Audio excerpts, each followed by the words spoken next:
मेरे पवित्र मन में गुरुदेव आओ, मैं शास्त्र वाचन करूं प्रतिभा जगाओ। अरिहंत भासित सभी श्रुत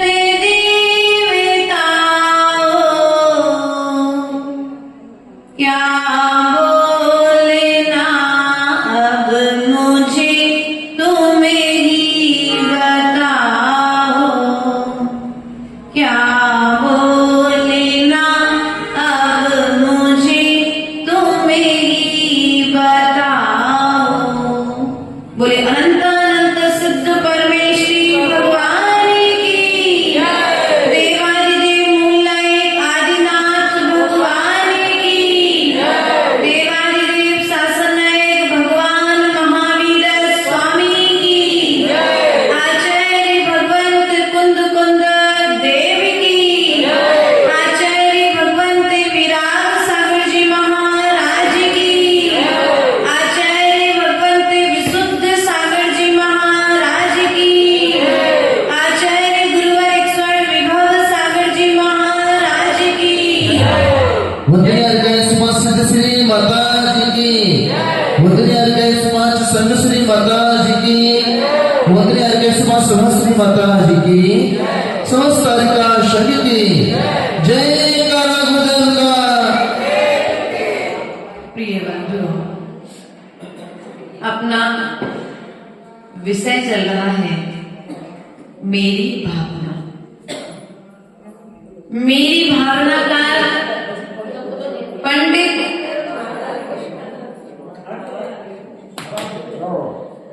जुगल किशोर जी यहाँ पर मनुष्य के भीतर में जितनी अच्छाइयां भरी हुई हैं, मनुष्य अपने जीवन काल में अपने परिणामों के द्वारा जितने अच्छे कार्य कर सकता है, उन सभी अच्छे कार्यों को करने की प्रेरणा यदि कहीं पर दी गई है तो वह स्तुति है मेरी भावना।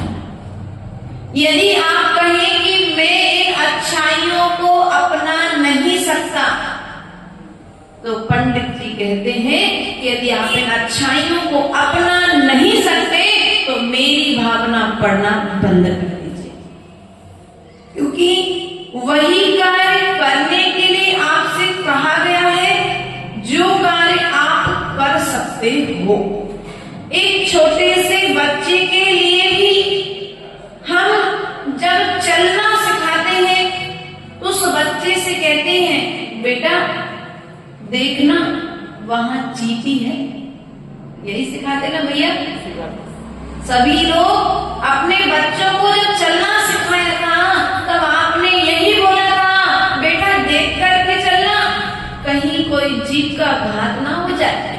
बेटा देख करके भोजन करना, कहीं कोई जीभ तुम्हारे मुख का ग्रास ना बन जाए।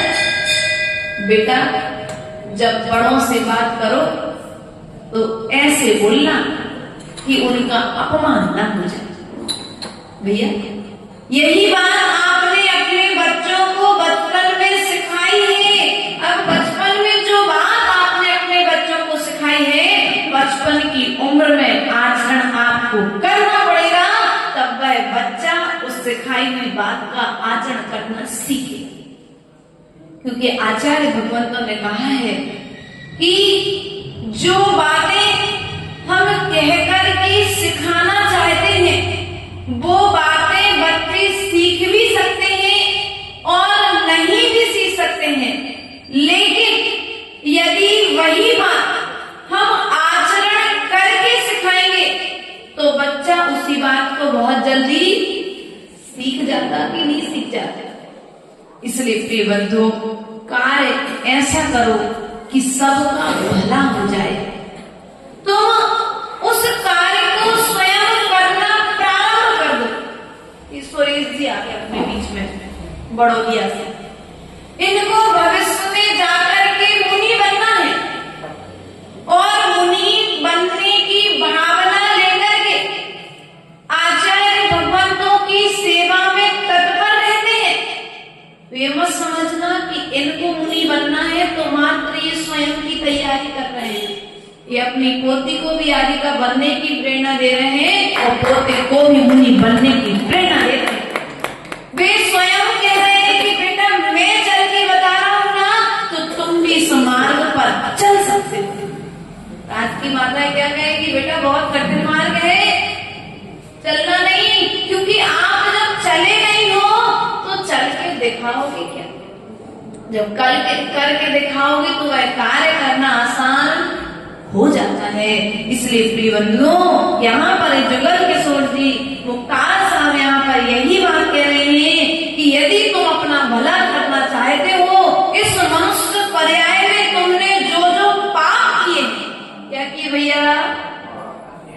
थोड़ा सा ऐसे आना अंकल जी, इधर आ जाओ, आ जाओ, पीछे और लोग आ जाओ आगे, चेहरे तो दिखना चाहिए ना सबके।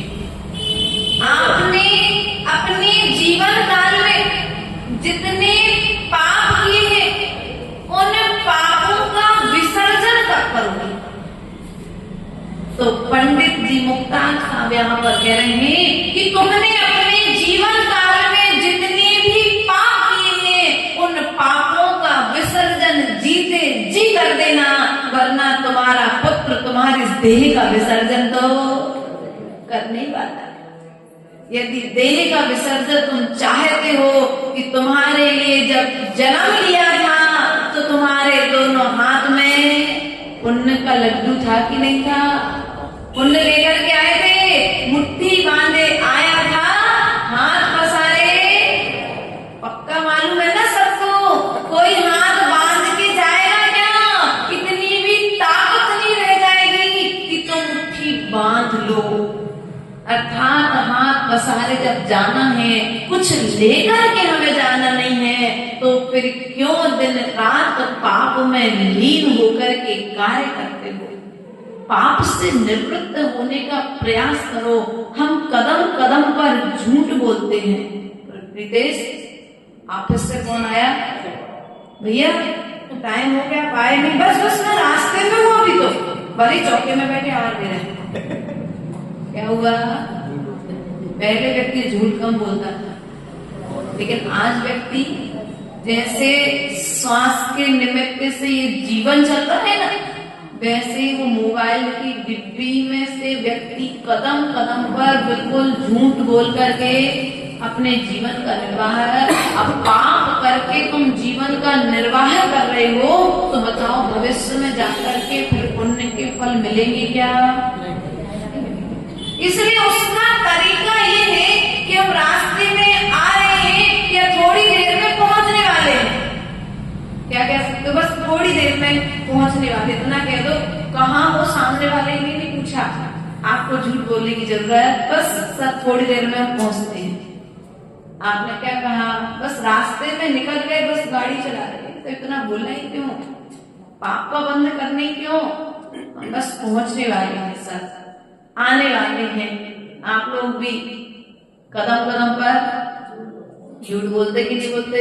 मोबाइल के निमित्त से कोई बोलता, देखो दूध का दुला तो कोई नहीं, इतना सीधा तो जब तक अनंत भगवान भी संसार में रहे ना, तब तक उन्हें संसारी कहा गया, उन्हें भगवान नहीं कहा गया, क्योंकि वे भी कहीं ना कहीं संसारी थे। वो संसारी थे तो कहीं ना कहीं कर्म का आश्रव बंध उन्हें भी संवर निर्जर उनकी भी चल रही थी। इसलिए पंडित दौलत राम जी यहाँ पर कहते हैं, यदि तुम अच्छाइयों को अपनाना चाहते हो और अपने जीवन को ऊंचाइयों की ओर ले जाना चाहते हो, तो जो भावना में इतने दिनों से पढ़ रहे हैं, उस भावना की एक लाइन का आचरण एक दिन में क्या करना है?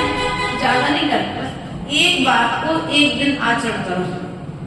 कल अपन ने पढ़ा था, होकर सुख में मग्न न फूले, दुख में कभी न घबरावे, पर्वत नदी शमशान भयानक, अडबी से नहीं भय आवे, रहे तो ले कंप निरंतर यह मन दृढ़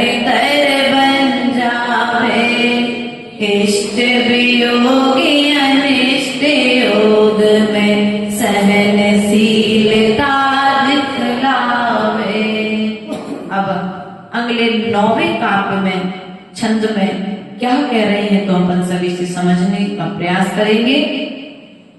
सुखी रहे सब जीव जगत के, कोई कभी ना घबरावे। बैर पाप अभिमान छोड़े, जग नित्य नए मंगल गावे। घर घर चर्चा रहे धर्म की, दुष्कृत दुष्कर हो जावे। ज्ञान चरित उन्नत करे अपना, मनुष्य जन्म फल सब पावे। क्या मनुष्य जन्म फल, मनुष्य जन्म का फल चाहिए। आपने बीज बोया था, कब बोया था भैया? जब नरकों में थे ना, उस समय बीज बोया था। जब देवगति में थे ना, उस समय बीज बोया था। जिस समय तुम त्रेंच गति में थे, उस समय तुमने बीज बोया था। ये भावना की थी अभिषेक तुमने कि यदि मुझे एक भी बार मनुष्य प्रयाग मिल जाए, भावना की थी। भावना वो करना क्या है? बीज बोना है। आपने नरकों में रहकर के जब गए, नरक के नागी तुम्हारे लिए वेदना दे रहे थे, तुम्हारे लिए कष्ट दे रहे थे, उस समय तुमने भावना की थी एक बार मुझे मात्र मनुष्य प्रयाग मिल जाए। कौन सी प्रयाग मिल जाए? बोलो तो। त्रियंच, नरक, अरे स्थावर का बन जाओ कोई भी। एक भी बार मुझे यदि मनुष्य पर्याय मिल जाए, तो इस मनुष्य पर्याय को पाकर के मैं मुनि बनकर के मोक्ष चला जाऊंगा, मैं चारित्र को धारण करूंगा। उस समय तुमने ऐसा विचार किया था, लेकिन मनुष्य पर्याय मिलने के बाद में पिछली बतियां भूल गए हम, क्या क्या कष्ट हैं। 1,84 योनि में भटके, शरण बिहारी क्या हुआ? भूल गए भैया। पंडित जुगल कसोटी तुम्हें याद दिला रहे कि जो जो तुम संकल्प लेकर के आए थे, चलो पाप कर्म के उदय से, पत्नी के चक्कर में, पुत्रों के चक्कर में, पैसे के चक्कर में तुम भूल गए। लेकिन अब मैं तुम्हें याद दिला देता हूँ कि तुम जो जो संकल्प लेकर के आए हैं, उन्हें आचरण में लेकर के आओ। उस संकल्प को पूरा करो, क्योंकि संकल्प को पूरा करोगे तो तुम सिद्ध बन जाओगे। त्रियंच गति में थे, तुम्हारे ऊपर अति भार आरोपण होता था। हाथी बने तो अंकुश लगा लगा करके तुम्हारे लिए चलाया गया। तुम हाथी बने तो बनने के पश्चात में तुमसे तुम्हारी शक्ति से ज्यादा कार्य कराया गया। गधा बने तो तुमसे तुम्हारी शारीरिक बल से ज्यादा तुम्हारे ऊपर वजन रख कर के ढोया गया। बैल बने, घोड़ा बने, आदि आदि पक्षी आदि बने तो तुम्हारे रूप सौंदर्य को देख करके तुम्हें पिंजरे में पैक कर दिया गया। उस समय तो मनुष्य को जब देखते थे तो विचार करते थे, ये मनुष्य मुझे आज बंद करके रखा है, हे भगवान मुझे एक बार मनुष्य पर्याय मिल जाए, मैं कभी भी राग द्वेष के पिंजरे में बंद नहीं होगा। लेकिन यहाँ करके माता जी भूल गए। कोई बात नहीं, हम याद दिलाने थे आपको। हमारी जिनवाणी माँ तुम्हें याद दिलाने के लिए बैठी है कि तुमने वहां पर जो संकल्प लिए थे, अब उन संकल्पों को पूरा करने का समय आ गया है। जब देवगति में थे और मुनिराज आहार को निकलते थे, तब तो मुनिराज को देख करके भावना करते थे, मुझे एक भाव में बात मनुष्य पर्याय मिल जाए, मैं मुनिराजों की आहार चर्या कराऊंगा, उन्हें रोज आहार दान दूंगा। लेकिन आज यदि मुनिराज आ जाए तो घर घर जाना पड़ता, भैया चौक लगा लो। भूल गए संकल्प। वो पुण्य कर्म की भावनाएं जो तुमने वहां पर भाई थी, यहाँ पर वह पुण्य कर नहीं पा रहे हो, इसलिए तुम्हारे जीवन में बार बार पाप कर्म का उदय आ रहा है। व्यापार अच्छा चलता था, लेकिन जब तक पुण्य करते थे तो व्यापार अच्छा चलता था, और पुण्य करना बंद कर दिया तो व्यापार चलना भी अपने आप बंद हो गया।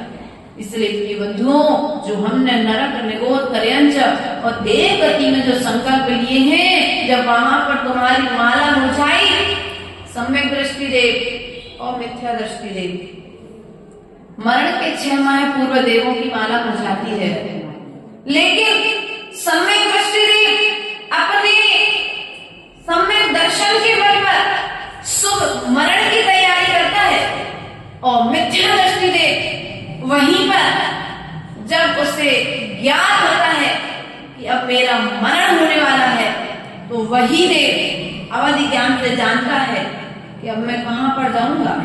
अरे माता के गर्भ में जाना पड़ेगा, गंदगी खानी पड़ेगी, 9 महीने उस छोटे से स्थान में मुझे रहना पड़ेगा। इससे अच्छा है मैं एक इंद्री पेड़ हो जाऊं।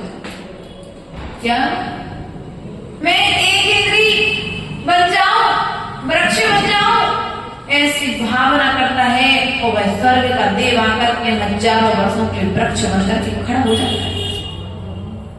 भावनाएं तुमने की है, वहां रहकर सम्यक दृष्टि देव मनुष्य बनने की भावना करता है, और मिथ्या दृष्टि देव एक इंद्रिय जीव बनने की भावना करता है। अब तुम जब सम्यक दृष्टि थे तो तुमने मनुष्य बनने की भावना की थी, और मनुष्य पर्याय मिल भी गई, और मिलने के बाद में सब कुछ बोलो तो भूल गए। तो याद तो दिला रहा है भैया, अभी भी समझ जाओ, मौका है, अभी भी बाजी तुम्हारे हाथ में है, तुम जीत सकते हो। अभी तुम्हारी श्वासें बाकी है, तुम्हारा शरीर स्वस्थ है, वरना अभिषेक ऐसे ऐसे जीव देखने में आए हैं, ज्ञान का विषय बने हैं, धन है, पैसा है, मकान है, पत्नी अच्छी है, लेकिन आहार दान नहीं दे पा रहे, क्योंकि ऐसा रोग हो गया कि साधु की अंजलि में आहार नहीं रख सकते। बताओ तुम लोग पुण्य आत्मा हो कि पापी हो? है तुम्हें इस दुर्लभ काल में साधुओं का दर्शन हो रहा है? तुम्हें इस दुर्लभ काल में साधुओं के मुख से जिनवाणी सुनने का सौभाग्य मिल रहा है? तुम्हें इस पंचम काल में साधुओं को आहार दान देने का सौभाग्य मिल रहा है? तुम्हें इस पंचम काल में वीतराग प्रभु की मुद्रा के दर्शन करने का सौभाग्य मिल रहा है? तुम्हें इस पंचम काल में मनुष्य देह स्वस्थ मिली है, तो आचार्य भगवान कहते इस मनुष्य देह से पंचम गति में जाने की तैयारी करना है। इस मनुष्य देह से हमें 5 पाप नहीं करना। ये मनुष्य पर्याय हमें पापों से निवृत्त होने के लिए मिली है, पंच परमेश्वरी के बताए हुए मार्ग पर चलने के लिए मिली है। लेकिन पंच परमेश्वरी की आराधना तो नहीं कर पा रहे, लेकिन 5 पाप करना हमें बहुत सरल लग रहा है, तो 5 पाप करने से हम पीछे भी नहीं हट रहे। इसलिए प्रिय बंधुओं, यदि अपनी इस मनुष्य देह को कुछ अच्छा करना चाहे तो इस देह से तो व्रत नियम संयम को धारण करो अपनी शक्ति के अनुसार।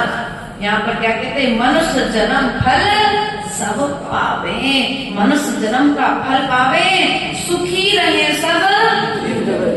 अरे भावना भाई, नहीं भैया सब लोग सुखी रहे, लेकिन वो मेरी बहू ने मुझे जो परेशान किया था वो सुखी नहीं रहना चाहिए। वो पड़ोसी ने जो साल भर पहले लड़ाई की थी ना, वो दीवार उठ रही थी, उठती थी दीवार पर कितना झगड़ा किया था, वो सुखी नहीं रहे, सब सुखी रहे, लेकिन वो सुखी कहाँ गए? तुम्हारा मैत्री भाव। अरे यही तो कह रहे थे तुम, इसमें सुखी रहे सब जीव जगत की। अब बताओ, तुमने कह दिया वो पड़ोसी हमारा सुखी नहीं रहे, वो देवरानी सुखी नहीं रहे, वो जिठानी सुखी नहीं रहे। अरे तुम लोग की महिमा तो देखो, जो सास तुम जब घर में आए थे तो सास ने तुम्हारा आरती उतार करके स्वागत किया था, और सास और बहू की लड़ाई हो गई तो बहू क्या कहती है? या सास बहू से कहती है हमें तुमने सताया है ना, तो तुम तड़प तड़प के मरोगे। क्या कहते हो? दुआ नहीं देते, क्या कहते हो? अरे भैया, किसी के कहने से कोई तड़प के मरेगा नहीं, और किसी के कहने से किसी का कुछ होने वाला नहीं है। यदि पुण्य कर्म हो रहा है होगा तो तुम्हारे जीवन में विपरीत परिस्थितियां बनेंगी, अगर पाप कर्म होगा तो विपरीत परिस्थितियां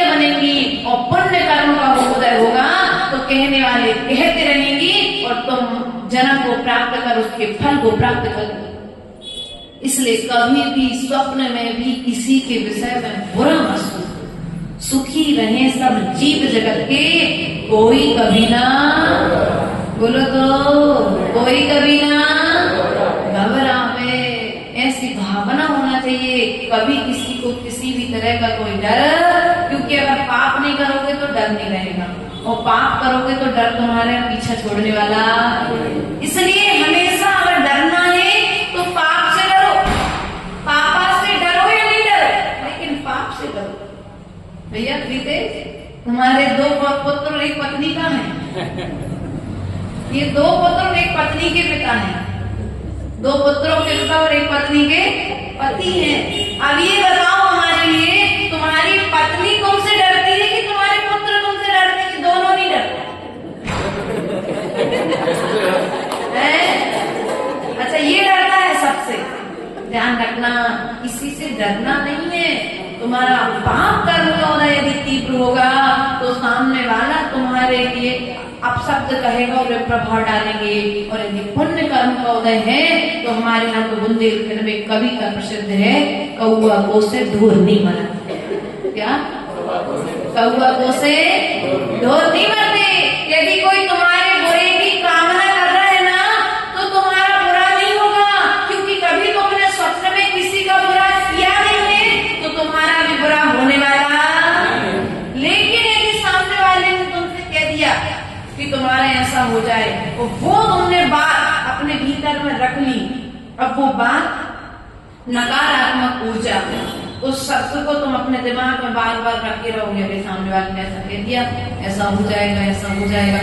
अब वो सामने वाले ने फिर एक बार कहा था, लेकिन अब तुम उसी बात को बार बार क्या कर रहे हो? चिंतन कर रहे हो, उसको बार बार अपने दिमाग में घुमा रहे हो, विचारों में बार बार ला रहे हो। अब जितनी बार तुम उस नकारात्मक बात को अपने आचरण में लेकर के आ रहे हो, अपने विचारों में लेकर के आ रहे हो, वो बात उतनी ही पावरफुल होती जा रही है। वो बात पावरफुल होकर के तुम्हारे आचरण में, दुर्घटना में। इसलिए कभी भी कोई गाली दे दे, कोई कह दे कि भैया तुम तो नार की हो, तुम्हारे कहने से नार की थोड़ी ना होंगी। मनुष्य रति के जीव हैं, हो सकता है कलह क्लेश के कारण नार की हो सकती है, तुम्हें लगा ऐसा, लेकिन क्या मैं नार की हूँ? क्या मैं स्वान हूँ? किसी ने कहा अरे भैया तुम तो स्वान हो। नाना तरह के अपशब्द कहने वालों की कमी नहीं है। कोई तुमसे अपशब्द कह दे, कोई तुम्हें गाली दे दे, आचार्य भगवंत ने कहा कि यदि कोई तुमको पागल कह दे तो कह देना जो पापों को गलाता है वही पागल कहलाता है, जो कर्मों को गलाता है वही पागल कहलाता है। हर कोई पागलों की श्रेणी में भी नहीं आता। हम लोग कौन है? सब लोग जितने साधु है सब कौन है? पापों को गलाने वाले हैं। इसलिए क्या है, अरे माता जी मत कह लो, अच्छा नहीं लगता। ध्यान रखना, घबराओ मत। किसी ने यदि तुमसे अपशब्द कहे हैं तो वे अपशब्द इस तुम्हारा बुरा करने वाले नहीं है, जब तक उन अपशब्दों को तुम अपने भीतर में रिवाइट नहीं करोगे। तुम उस शब्द को बार बार सोचोगे, वो शब्द पावरफुल होगा, और पावरफुल होगा तो बाहर में आकर के तुम्हारे जीवन में घटना। तुम ये विचार करो बच्चा बीमार है, तुम ये विचार करो मेरा बच्चा स्वस्थ है, मेरा बच्चा स्वस्थ है, मेरा बच्चा स्वस्थ है। कभी सोचना ही नहीं कि बच्चा बीमार है, मेरा बच्चा गलत आदतों में नहीं, मेरा बच्चा अच्छी आदतों में लगा है, अच्छी आदतों में लगा, अच्छे कार्य करता है, अच्छे कार्य करता है, अच्छे कार्य करता है। एक माला करो आदिनाथ को छोड़ करके अपने बच्चे के विषय में सकारात्मक सोचने में। आप ये विचार करो मेरा व्यापार अच्छा चलता है, मेरा व्यापार अच्छा चलता है, मेरा व्यापार अच्छा चलता है, मेरी पत्नी बहुत अच्छी है, मेरे पुत्र बहुत अच्छे हैं, मेरा परिवार बहुत अच्छा है, मेरी समाज बहुत अच्छी है, मेरी समाज में जैसा धर्म है कहीं धर्म नहीं, हमारी समाज में सब मैत्री भाव के साथ एक साथ रहते हैं। तो ऐसा भावना योग करो तो बाहर में सब कुछ तुम्हें वैसे ही दिखने लगता है। अब तुम सोचते क्या, अरे यार हमारी समाज में तो कोई आगे नहीं है। नहीं, आप ऐसा सोचते ना, पर अरे मेरा बच्चा बीमार है, दुकान अच्छी नहीं चलती। अभी तक दुकान बहुत अच्छी चल रही थी सुरेश जी, लेकिन हमने तो सोचना चालू कर दिया ना कि दुकान अच्छी नहीं चलती, सब वो धीरे धीरे दुकान जो प्रोग्रेस पे थी वो क्या हो जाएगी, नीचे नीचे। बोलो तो अब वो डाउन हो जाएगा, उसका व्यापार जो चल रहा था वो जो बिल्कुल ऊंचाइयों पर जा रहा था बिल्कुल नीचे, क्योंकि तुमने जैसा सोचना प्रारंभ किया ना। कोई कह दे कि भैया तुम तो बहुत दान देते हो, तो उससे कह दो भैया आप सबकी सद्भावना का प्रभाव है, तुम दान देते। आप सबने हमारे प्रति शांति धारा में रोज विश्व शांति की कामना की है, और विश्व शांति की जब कामना कर रहे थे तो विश्व के इस राष्ट्र में, इस देश के नागरिक हम भी हैं, तो हमारी भी तो कल्याण की भावना की थी। तो आपकी सद्भावनाओं से हमारा भला नहीं है। हमारे यहाँ कहाँ दान देने के लिए है ही कहाँ हमारे यहाँ कुछ भी, वो तो दे लेते हैं, थोड़ा बहुत बचता है। अभी जो तुमने झूठ बोला है ना, सीधा सीधा सफेद झूठ, अब ये झूठ का प्रभाव भविष्य में तुम्हारे लिए दिखाई देने। अरे बहू अच्छी आई, बहुत अच्छी बहू मिली, नहीं अरे तुम्हें पता, हमसे पूछो कैसी है बहू। अरे अगर सामने वाला तुम्हारे विषय में अच्छा बोल रहा है तो ये मत सोचो कि नजर लग जाएगी, तुम और उसकी सकारात्मक ऊर्जा को बल दो, उसे और सकारात्मक रूप में लेकर के जाओ, क्योंकि सकारात्मक रूप में लेकर के जाओगे तो तुम्हारे जीवन में सकारात्मक घटनाएं घटेंगी, और तुम नकारात्मक रूप में लेकर के जाओगे तो तुम्हारे जीवन में नकारात्मक घटनाएं घटेंगी। इसलिए कभी भी मत करो मेरा बच्चा पढ़ता नहीं है, मेरा बच्चा पढ़ता नहीं है, मेरा बच्चा बहुत उद्यमी है, मेरा बच्चा मेरी बात नहीं मानता है, मेरा बेटा पहले तो बहुत बात मानता था लेकिन जब से बहू आई तब से मेरी बात नहीं मानता है। अभी तुमने जो कहना चालू किया ना तो बच्चा भी सोच लेता, तुम कह रही हो माँ तो ठीक है भैया, नहीं मानते।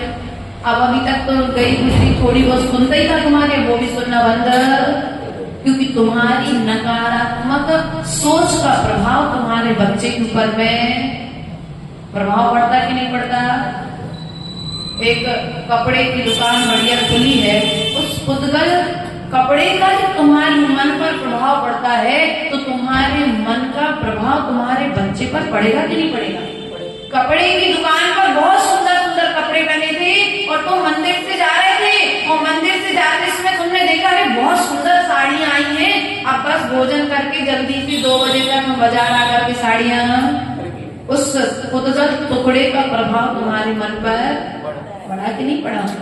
तुम लोग के कोई कपड़े टंगे हो, तुम लोग के काम की कोई चीज टंगी हो, मार्केट में आई हो, तो तुम लोग के मन पर उस चीज का प्रभाव पड़ता कि नहीं प्रभाव। जब अचेतन का प्रभाव तुम्हारे मन पर पड़ रहा है तो चेतन परिणामों का प्रभाव तुम्हारे पुत्र पर, पुत्री पर, बहू पर, परिवार पर, व्यापार पर नहीं पड़ेगा क्या? पड़ेगा कि नहीं पड़ेगा भैया। इसलिए जितना सोच सकते हो अपने परिवार के बारे में, अपनी समाज के बारे में, अपने व्यापार के बारे में, अपने बच्चों के बारे में जितना सोच सकते हो उतना सकारात्मक सोचो। तुम्हारी सकारात्मक सोच तुम्हारे घर में स्वर्ग ला देगी, तुम्हारी नकारात्मक सोच तुम्हारे घर में नरक ला देगी। इसलिए सकारात्मक सोचो तो स्वर्ग जैसी अनुभूति होगी, और नकारात्मक सोचोगे तो नरक जैसी अनुभूति होगी। अब तुम्हें कौन सी अनुभूति चाहिए है वैसा विचार करना प्रारंभ कर दो। बैर पाप अभिमान छोड़ जा। क्या छोड़ना है भैया? बैर। कितने साल से बैर है? 2 भाइयों का बैर है 20 साल। कारण वो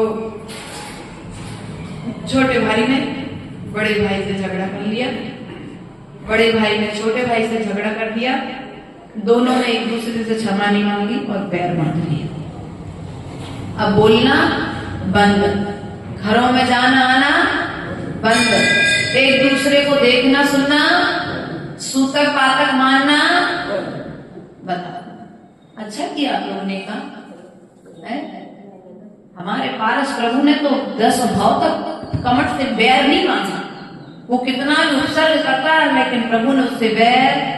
और हम लोग क्या करते, थोड़ी सी हमारी इच्छा की पूर्ति नहीं हुई और हमने तत्काल बोलना।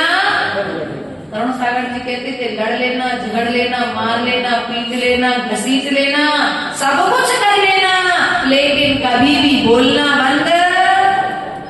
और बोलना बंद कर दिया तो मैत्री के सब दरवाजे बंद हो गए, और बोलना प्रारंभ है तो कहीं ना कहीं एक दिन वह बैर भी गल जाएगा। इसलिए कभी भी किसी से भी बोलना बंद मत करो।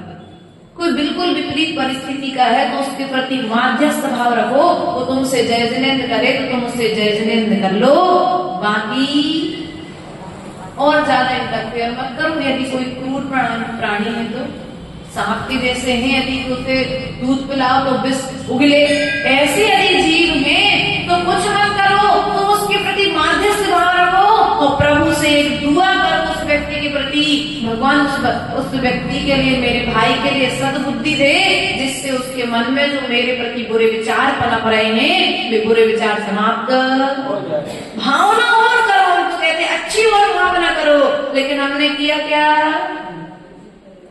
उसका बुरा हो जाए। और आजकल तो तंत्र मंत्र बहुत ज्यादा चलने लगा, अपना अच्छा हो तो ठीक है, दूसरे का बुरा हो जाए इसके लिए भी बहुत सारे लोग बाहर। और आजकल तो हम लोग के पास भी नहीं छोड़ते। माता जी कुछ मंत्र तंत्र आता हो तो बताओ आप। भैया मंत्र तंत्र आता होता तो हमें पिछी कमंडल लेके क्यों घूमते, सब परिक्रमा छोड़ के क्यों घूमते, दूसरे के घर में हाल लेने क्यों जाते। मंत्र तंत्र आता उसको घर में बैठ के बढ़िया दुकान चलाते, घर में बैठ के बढ़िया व्यापार करते, परिवार को सुख शांति समृद्धि देते। वो तो ऐसा है, गुरु के आशीर्वाद से, प्रभु की भक्ति से अपने समस्त कार्य बन जाते हैं। न प्रभु कुछ देते हैं, न गुरु कुछ देते हैं, बस गुरु के आशीर्वाद से हमारे कार्य बनते हैं। सो हमें ऐसा लगता है कि गुरु ने हमें सब कुछ। आचार्य गुरुदेव कहते हैं कि ना गुरु कुछ करते हैं, ना प्रभु कुछ करते हैं, यदि कार्य में करता है तो तुम्हारी श्रद्धा कार्य करती है। इसलिए गुरु के प्रति और प्रभु के प्रति ऐसी श्रद्धा रखो, जैसी श्रद्धा तुम प्रभु के प्रति रखते हो वैसी ही श्रद्धा गुरु के प्रति रखो। अगर तुम सच्चे सम्यक दृष्टि हो तो तुम्हारे लिए गुरु में प्रभु दिखना चाहिए। क्या तुम्हें गुरु में प्रभु दिखने लग जाए तो समझ लेना कि तुम्हारा सम्यक दर्शन अभी जीवित है। और तुम्हारे लिए गुरु में यदि सामान्य मनुष्य का दर्शन हो तो समझ लेना ये गुरु का दोष नहीं है, ये मेरी स्वयं के पाप कर्म का उदय है। इसलिए मुझे गुरु में सामान्य मनुष्य। इसलिए बंधुओं, बैर पाप अभिमान छोड़ जग नित्य नए मंगल गाओ। भैया मंगल क्या कर रहे थे अभी, मंगलाचरण क्या कर रहा था भैया, दीपक कहाँ चले गए। मंगलाचरण कराया था अभी, किस चीज के लिए कराया था मंगलाचरण, कार्य अच्छा मंगलाचरण, दिन का मंगलाचरण तुम लोग गाली से करते कि गीतों से। बहुत कम जीव ऐसे हैं जो दिन की शुरुआत गीतों से करते हैं, बाकी घरों में तो अरे आजकल मोबाइल है। नकारात्मक ऊर्जा का सबसे पहले प्रवेश। साधु क्या करता है, सबसे पहले उठता है, स्वाध्याय करता है, प्रतीकरण करता है, सामयिक करता है। तुम्हारी बैटरी चार्ज बोर्ड से होती है और हमारी बैटरी चार्ज शास्त्रों से होती है। इसलिए यदि तुम अपनी बैटरी को चार्ज करना चाहते हो तो मोबाइल खोल करके, टीवी खोल करके न्यूज चैनल सुबह से बिल्कुल मत सुनो। 9 बजे तक तो अपना पूरा समय कार्य में दो, धर्म ध्यान में दो, क्योंकि वह नकारात्मक ऊर्जा कहीं ना कहीं कहाँ एक्सीडेंट हुआ, कहाँ पायलट वो क्या होते विमान गिरा, किसने किसका रेप केस किया, किसके दुकान पर चोरी हुई, ये सब नकारात्मक ऊर्जा कहाँ से मिली तुम्हें, टीवी से, मोबाइल से।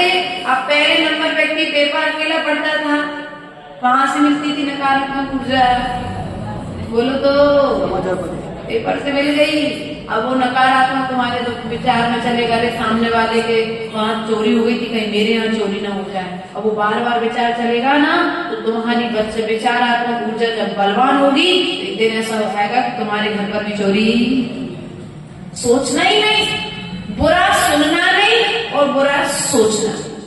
पंडित जी कह रहे थे गांधी जी के 3 बंदर, तो गांधी जी के 3 बंदरों की विशेषता क्या थी, बुरा सुनना नहीं, बुरा देखना नहीं और बुरा। माता जी सब कुछ हो सकता है, 3 काम नहीं छोड़ सकते। ये 3 काम करना बड़ा कठिन है। बुरा सुने नहीं, माता जी सुन लेते हैं, कहते नहीं है।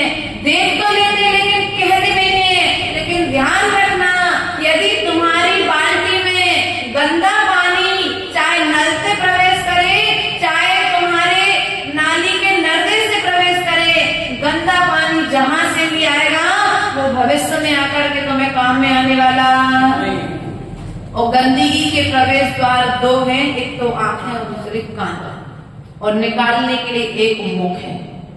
अब तुम प्रवेश इन दोनों से कहां और क्या प्रवेश करा रहे हो, तुम्हें विवेक रखो।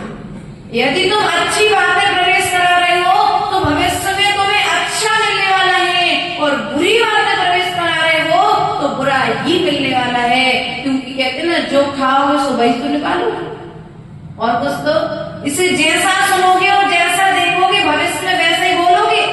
इसलिए देखने के पहले और सुनने के पहले एक बार विचार कर लो, क्या इसे देखने से और इस दृश्य को, इस बात को सुनने से मेरा कल्याण होगा क्या, या फिर मैं इस बात को देख करके और सुन करके दूसरे को सुनाऊंगा तो क्या उसका कल्याण होगा क्या।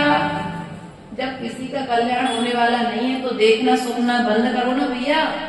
स्वयं की सुनो और स्वयं को सुनाओ। प्रभु को स्वयं के पापों की आलोचना करो, स्वयं के गुणों के एक बार निहार तो लो। जितने गुण प्रभु आदिनाथ में थे उतने ही गुण हमारे भीतर में हैं। बस उन्होंने गुणों को जागृत किया है और हमने अपने गुणों की ओर अभी पुरुषार्थ ही नहीं किया है। इसलिए पुरुषार्थ करो, नित्य नए मंगल गाओ। क्या गाओ तुम्हें सुन करके? मेरी भावना का पाठ होना चाहिए घर में, भक्तामर स्तोत्र का पाठ होना चाहिए संध्याकालीन वेला में प्रत्येक घर में। जो कह रहे थे ना प्रीतेश, कल पूछ रहे थे हमसे, माता जी क्या करें व्यापार की वृद्धि के लिए, परिवार में यदि किसी को कोई समस्या हो तो समस्या के निराकरण के लिए आचार्य भगवंत ने कहा है भक्तामर मंत्र, भक्तामर स्तोत्र स्वयं में एक मंत्र है और उसके शब्द शब्द मंत्र है। यदि तुम्हें 48 काव्य पढ़ने का समय नहीं है तो एक काव्य को भी श्रद्धा पूर्वक तुम रोज पढ़ने लग जाओ। निश्चित ही तुम्हारे जीवन में आने वाली विपरीत परिस्थिति अपने आप तुमसे दूर। कोई दूसरा मंत्र तंत्र करने की जरूरत नहीं है। तो भक्तामर स्तोत्र पर श्रद्धा तो रखो।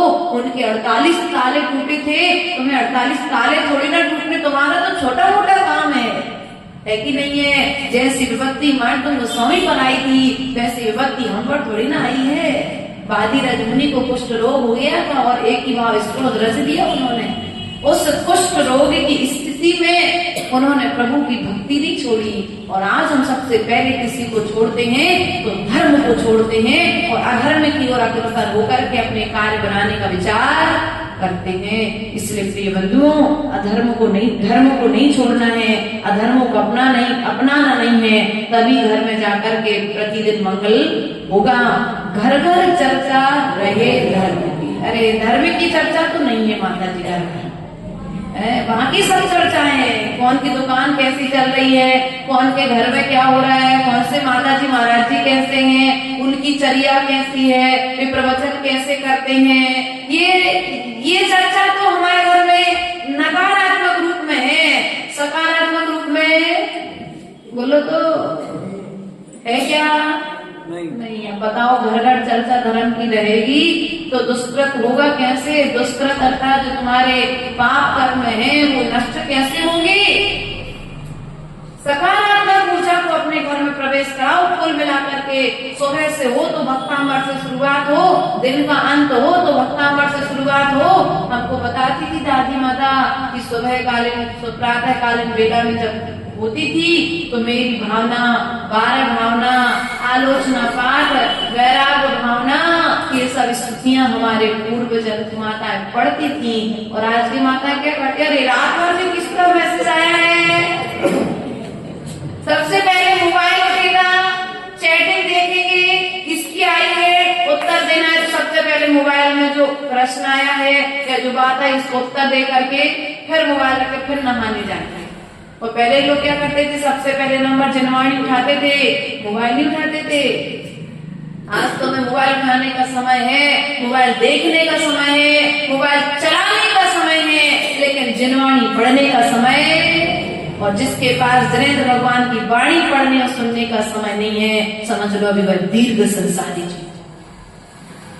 बात समझ में आए तो परिवर्तित कर लेना और समझ में नहीं आए तो अभी और जाकर के अनंत अनंत पर्यायों के दुख उठा करके फिर बाद में आकर के फिर हमारी बात मानोगे, लेकिन कभी ना कभी तो बात को मानना पड़ेगा। ज्ञान चरित्र उन्नति कर अपना। किसको उन्नत करना है? ज्ञान को। बोलो तो, ज्ञान को। अरे माता जी ज्ञान तो है, ज्ञान तो इतना है भैया, अभिषेक वर्तमान पंचम काल के श्राप को ये लोग हमें पढ़ा दें। इतना ज्ञान है, यदि हम इनसे चारित्र में बड़े नहीं होते तो ये लोग तंत्र निवास में आकर के हमको सिखा देते, नहीं माता जी ऐसा नहीं, ऐसा होना चाहिए। लेकिन वो तो चारित्र की मर्यादा रख लेते ये लोग, इन धवल वस्त्रों के पीछे कमंडल की थोड़ी सी मर्यादा रख लेते। वरना ऐसे भी जीव हैं पंचम काल में ज्ञान के अहंकार में आकर के साधु की मर्यादा का भी ध्यान, हमसे ज्यादा ज्ञान है इनको, लेकिन फिर भी क्या करते हैं? उस ज्ञान का आचरण नहीं करते। आचार्य भगवंत भट्टकेर स्वामी ने मूलाचार ग्रंथराज में कहा है, तन भर ज्ञान। कितना? तन भर ज्ञान और कण भर चार। तन भर ज्ञान की अपेक्षा कण भर चारित्र श्रेष्ठ है, इसलिए ज्ञान का फल चारित्र है। इसलिए जो तुमने ज्ञान प्राप्त किया है उसे तत्काल चारित्र में परिवर्तित कर लो। भैया क्या नाम आपका? है जितेंद्र भैया। दूध लाए थे कल घर पर? दूध लाए थे, आज भी लाओगे? आ गया। कल फिर ले आएगा दूध घर पे। और ये माताएं दूध इकट्ठा करती जाए और उस दूध को घी ना बनाए तो दूध का क्या होगा? है? यदि तुम लोग दूध इकट्ठा करते जाओ और उस दूध को तुम घी ना बनाओ तो दूध की स्थिति क्या होगी? खराब हो जाएगा। बस यहाँ पर भी बात कह रहे हैं कि तुम ज्ञान को चारित्र में, जैसे ज्ञान के लिए दूध की उपमा दी है और चारित्र के लिए घी की उपमा दी है। यदि तुमने उस दूध को घी में परिवर्तित कर लिया फिर साल भर तक खराब होने वाला नहीं है।